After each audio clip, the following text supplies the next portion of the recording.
An amazing change management plan will not let you get away with anything. They're not going to let you put any fluff in there. They want to make sure it's detailed and well understand.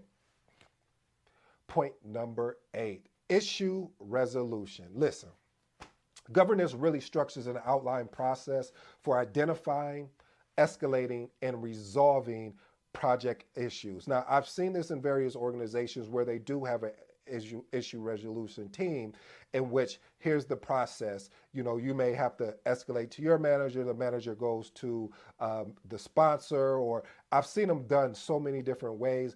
But when you have a good resolution process in place, I should say issue resolution process, man, being able to get assistance on when things are not going as they should be, and basically what I call all hands on deck to make sure we can right the ship and making sure that we get back on course. Family, I hope you enjoyed today's video.